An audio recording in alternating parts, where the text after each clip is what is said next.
Beyond the boundary, the stars stretched endlessly across the vastness of space, shimmering like tiny diamonds against the inky black void.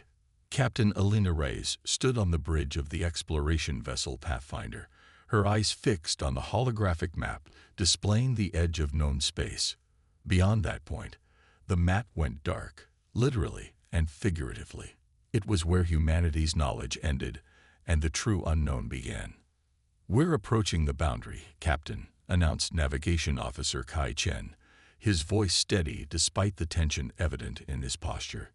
30 minutes until we cross the line where no human ship has gone before." Elena nodded, her face illuminated by the soft blue glow of the displays. The Pathfinder had been designed specifically for this mission, to venture beyond the charted regions of the galaxy and discover what lay beyond. Her crew of 53 represented the best minds Earth had to offer, scientists and explorers driven by humanity's insatiable curiosity. "All systems are functioning at optimal levels," reported Chief Engineer Lena Okafor from her station. "The quantum drive is stable, and our shields are at full capacity." Elena appreciated the update, but it did little to calm the storm of emotions churning within her. Excitement and apprehension battled for dominance, as the moment they had spent years preparing for drew near.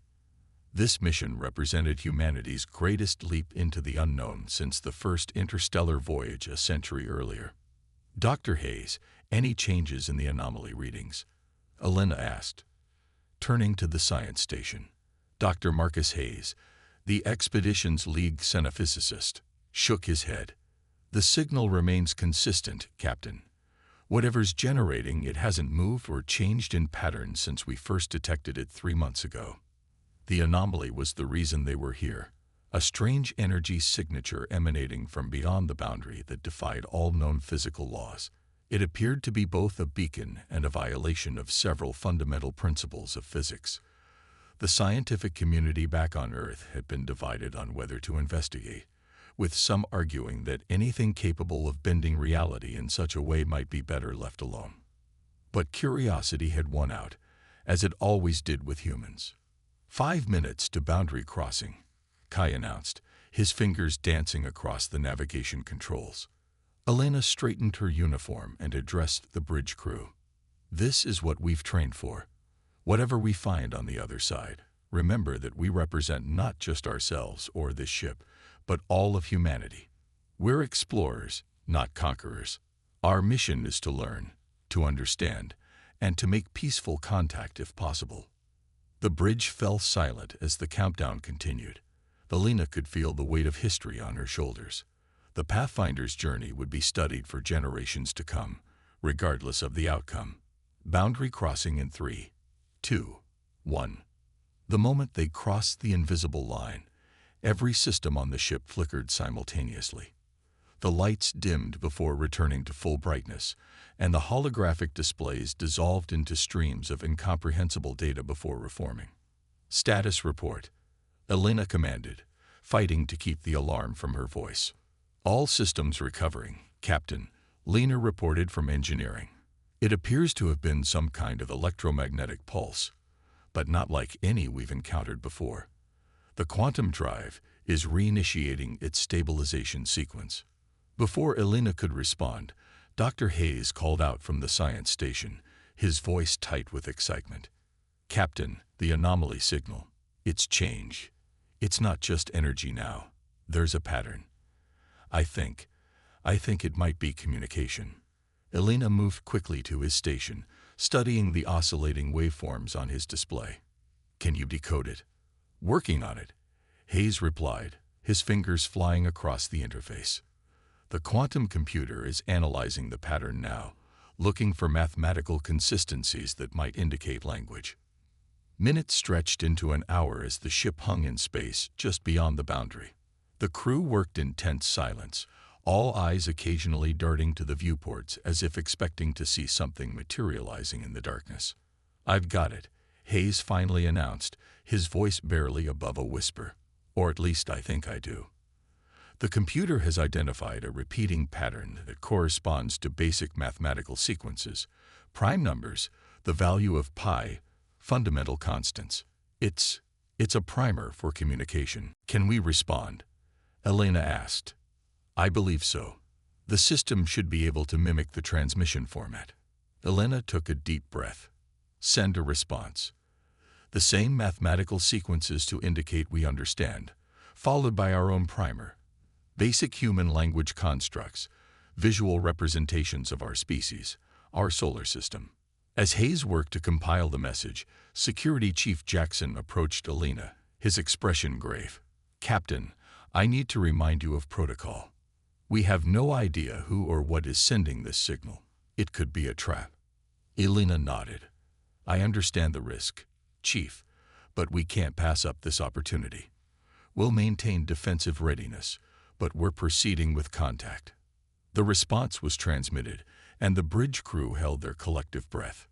Minutes passed with no change in the incoming signal. Then suddenly, the holographic displays throughout the bridge flickered and coalesced into a new form, a three-dimensional representation of a being unlike anything they had ever seen. It appeared almost crystalline, with a translucent body that seemed to contain swirling galaxies within. Multiple appendages extended from its central mass, each ending in delicate, branching structures that reminded Elena of coral formations. A voice emanated from everywhere and nowhere, speaking in perfect English, that nonetheless carried an otherworldly resonance. We are the Voidwalkers. We have waited for you, humans. The bridge crew froze, staring at the holographic entity in stunned silence. Elena was the first to recover, stepping forward with shoulders squared. I am Captain Elena Reyes of the Earth exploration vessel Pathfinder. We come in peace, seeking knowledge and understanding. The being's form shifted, the galaxies within it spinning faster. Your journey ends here, Captain Elena Reyes. The boundary exists for a reason. You must turn back. We mean no harm, Elena insisted. We're explorers, scientists. We seek only to learn. It is not your intentions that concern us, but what follows in your wake. The voice had taken on a darker tone. Your presence has already been noted by the Sentinels. They will come. Sentinels? Elena questioned. Who are they? The guardians of the boundary. They ensure that what lies beyond stays beyond. The crystalline being flickered. We have broken our own protocols by communicating with you. We had hoped to warn you before it was too late. He studied the data, then nodded grimly. Yes, but we'll have to divert all remaining power to the engines. No weapons, minimal life support. Do it, Elena ordered without hesitation. This is our only chance. As the Pathfinder's engines roared to life with renewed purpose, Elena looked out at the stars beyond the boundary. The stars no human had seen before today. They had come seeking knowledge, hoping for peaceful contact with whatever awaited them in the darkness. Instead, they had found a war they didn't understand and enemies they couldn't fight. But they had also found allies, mysterious as they might be.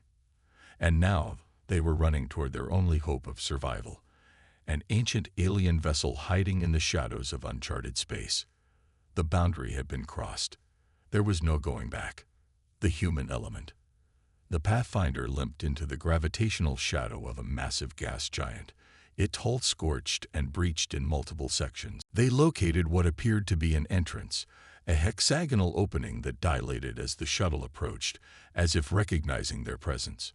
It's inviting us in, Hayes observed, his scientific curiosity momentarily overriding his caution. Or it's opening its mouth to eat us, Jackson muttered, checking his weapon for the third time. The shuttle eased through the opening, entering a vast chamber that illuminated as they passed through. The walls were the same shifting, swirling material they had observed outside, but here they pulsed with soft light that followed their movement.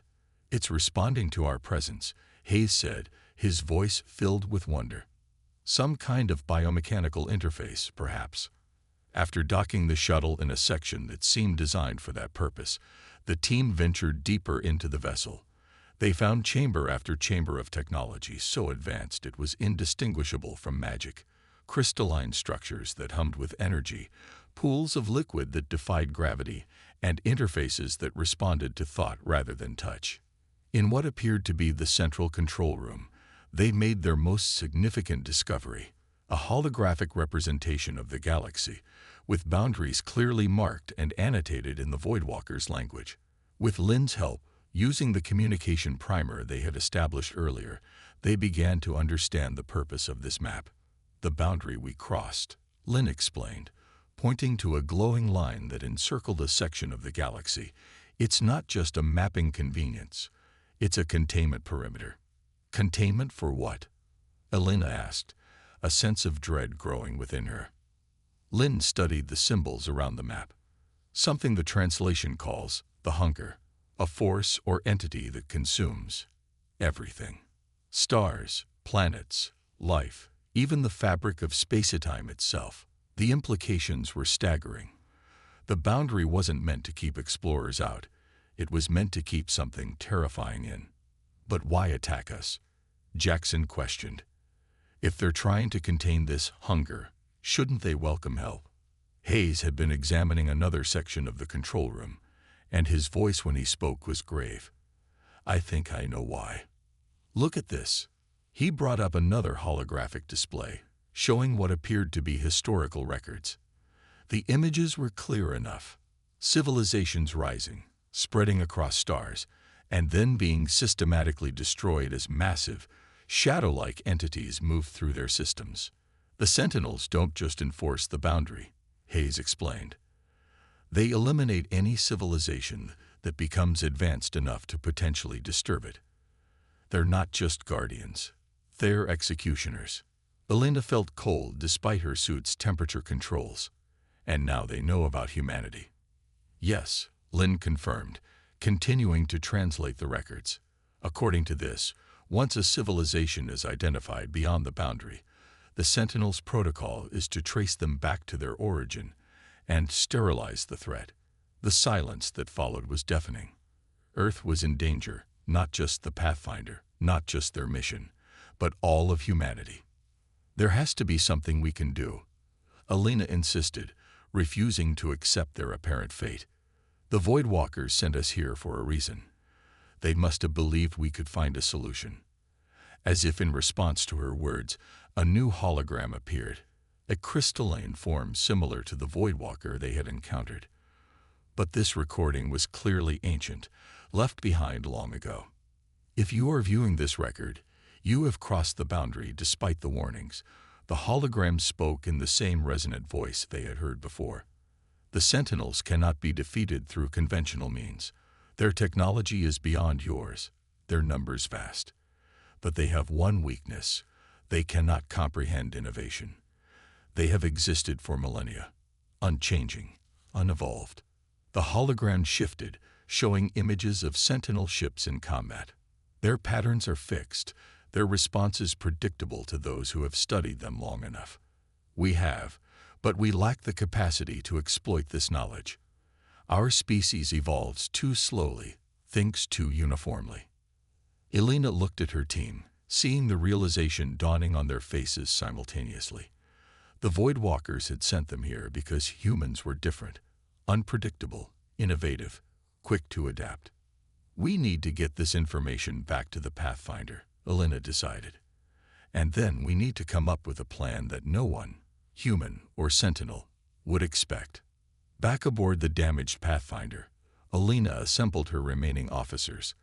The plan they devised was audacious, possibly suicidal, but distinctly human in its creative approach to an impossible problem. The Voidwalker vessel contains technology that can partially phase objects into the same dimensional state as the Sentinels, Elena explained.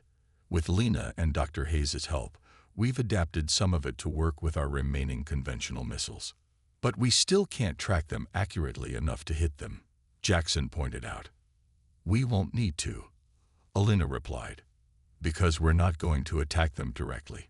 We're going to attack the space around them." The plan called for using the Pathfinder's remaining power to generate a massive electromagnetic pulse, synchronized with the phasing technology from the Voidwalker vessel. The pulse wouldn't damage the Sentinels directly, but it would destabilize the dimensional boundaries they use to phase in and out of normal space. "We'll force them to fully materialize in our dimension," Hayes explained. "Make them fight on our terms, where our weapons can affect them. It was a desperate gamble, but it was all they had. The Sentinels found them 3 days later, a fleet of black ships emerging from the darkness with deadly purpose. But this time, the Pathfinder was ready. "Initiate the pulse on my mark," Alina ordered, her voice steady despite the weight of the moment. Every surviving crew member was at battle stations, ready to fight for not just their lives, but the future of humanity itself. The Sentinels moved in perfect formation, their attack pattern identical to their previous assault. It was exactly what Alina had been counting on. Mark. The pulse erupted from the Pathfinder, a wave of energy unlike anything the ship had ever generated. For a moment, nothing seemed to happen, and then reality itself appeared to stutter around the Sentinel ships. Their sleek forms flickered, solidified, and suddenly became visible to all the Pathfinder's targeting systems. "Fire everything we've got," Alina commanded. The damaged human vessel unleashed its remaining arsenal, every weapon targeting the now vulnerable Sentinels. The first volley struck true, destroying 3 of the alien ships outright. The rest scattered, their perfect formation broken, their coordinated attack degrading into chaos. The battle that followed was brutal and desperate. The Pathfinder took heavy damage, losing more sections and more crew. But the Sentinels, for the first time in perhaps thousands of years, faced an enemy they couldn't predict. An enemy that thought differently, fought differently, and refused to follow the patterns they had come to expect from countless previous encounters. Just as the Pathfinder's systems began to fail catastrophically, a new presence appeared on their sensors. Voidwalker ships, dozens of them, emerging from hiding to join the battle. With their arrival, the tide turned decisively. The remaining Sentinels retreated, disappearing back into the darkness beyond the boundary. In the aftermath, as the human survivors worked alongside the Voidwalkers to repair what they could of the Pathfinder, Alina stood in what remained of the observation deck, looking out at the stars beyond the boundary. "Your strategy was unexpected," said a voice behind her. Alina turned to find one of the Voidwalkers, a crystalline being similar to the hologram they had encountered, but clearly alive and present. "That was the point," Alina replied with a tired smile. "Humans are good at the unexpected." "So we have observed," the Voidwalker acknowledged. "For millennia, we have watched the boundary, knowing the threat contained within but unable to challenge the Sentinels' enforcement. Your species has shown us another way. We still need to warn Earth," Alina said, her thoughts turning to home. "The Sentinels will try again." "They will," the Voidwalker agreed, "but not alone. We will stand with humanity against both the Sentinels and, if necessary, the hunger itself. Together, perhaps we can find solutions neither of our species could discover alone." As the Voidwalker spoke, Alina felt a renewed sense of purpose washing over her. They had crossed a boundary in more ways than one, not just the physical demarcation in space, but a threshold in humanity's evolution as a species. They were no longer just explorers of the galaxy. They had become defenders of it. The stars beyond the boundary no longer seemed quite so dark or threatening. There were dangers out there, yes, ancient and terrible ones. But there was also hope, connection, and the promise of a future where humanity's unique strengths might make all the difference in a universe far stranger and more perilous than they had ever imagined. Where the map had gone dark, humanity had brought light. And though fear still followed, it no longer led the way.